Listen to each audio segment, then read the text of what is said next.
বন্ধ হয় নাই, কি বলেন? এখন আমাদেরকে ওইখানে যেতেই হবে, নয়তো দেশের শান্তি শৃঙ্খলা ফিরে আসবে না। যেই গত 24-এর গণ অভ্যুত্থানের পরে আপনারা দেখেছেন দেশটা তলাবিহীন ঝুড়ির অবস্থা ছিল।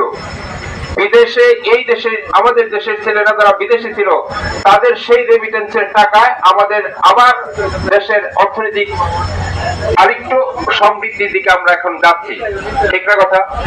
এই বিদেশে যারা গেল তাদের কি খোঁজ খবর সরকার নিছিল? নিজের জমি বিক্রি করে, ভিটে মাটি বিক্রি করে এই ছেলেগুলি বিদেশ গেছে।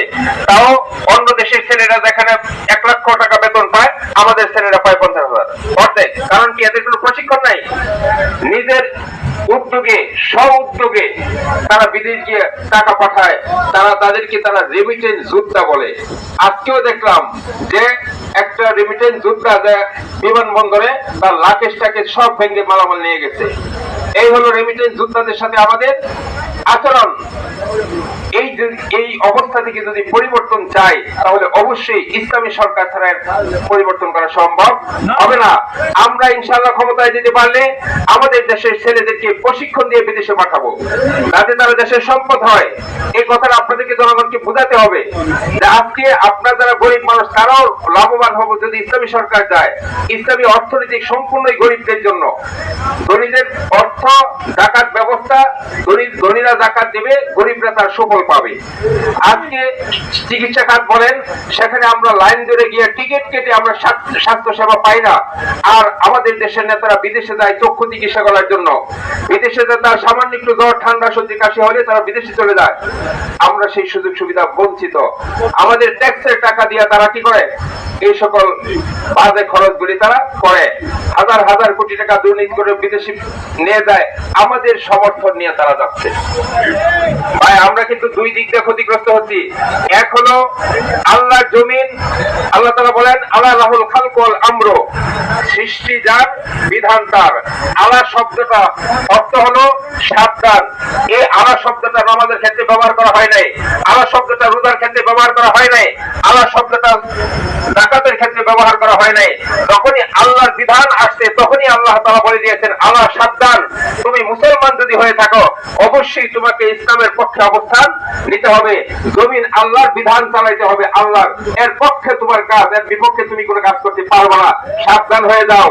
যদি তুমি এর পক্ষে কাজ না করো তাহলে এইটাও আল্লাহ তাআলা জানিয়ে দিয়েছেন আরেক আয়াতের মাধ্যমে, আফা তুমিনুনা বিবাদিল কিতাব ওয়া তাকফুরুনা বিবাদ, তুমি কোরআনের কিছু অংশ বিশ্বাস করবা, মানবা, আর কিছু অংশ কি তুমি অবিশ্বাস করবা, অস্বীকার করবা, মানবা না।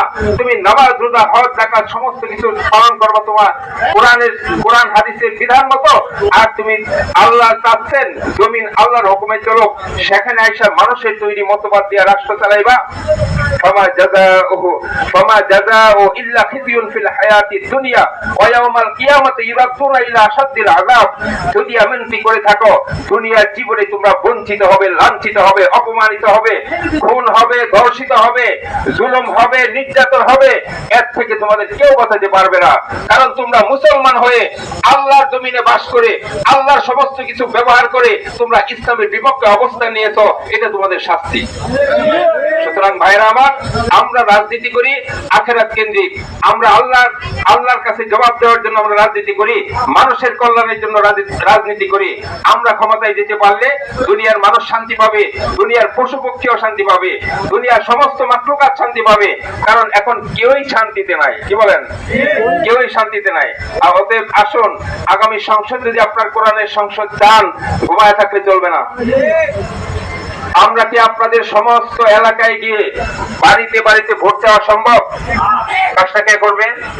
আপনাদেরকে করতে হবে। আপনাদের প্রতিনিধি হিসেবে আমাদেরকে দায়িত্ব দিয়েছেন, আমরা সেই দায়িত্ব পালনের সদা সচেষ্ট আছি ইনশাআল্লাহ। যদি আপনারা সঙ্গে থাকেন, বাংলার জমিন কোরআনের জমিন হবে। বাংলার জমিনে আর কোন ফ্যাসিস্টদের উত্থান হতে দেওয়া হবে না ইনশাআল্লাহ। পীর সাহেব চরমায় পরিষ্কার করে বলে দিয়েছেন, আমরা ইনশাআল্লাহ আগামীতে আর কোনো চাঁদাবাজকে ক্ষমতায় দেখতে চাই না। সুতরাং শুধু এই কথা বললেই হবে না, আমাদের কাজ করতে হবে। এই যে সাদেক ভাই বলে গেলেন, প্রত্যেকটা বাড়িতে বাড়িতে উঠান বৈঠক দরকার, প্রত্যেকের দাঁড়ে দাঁড়ে যাওয়া দরকার, প্রচারপত্র বিলি করা দরকার। এই কাজটা কিন্তু আমার আপনার এগিয়ে আসতে হবে। যদি না আসেন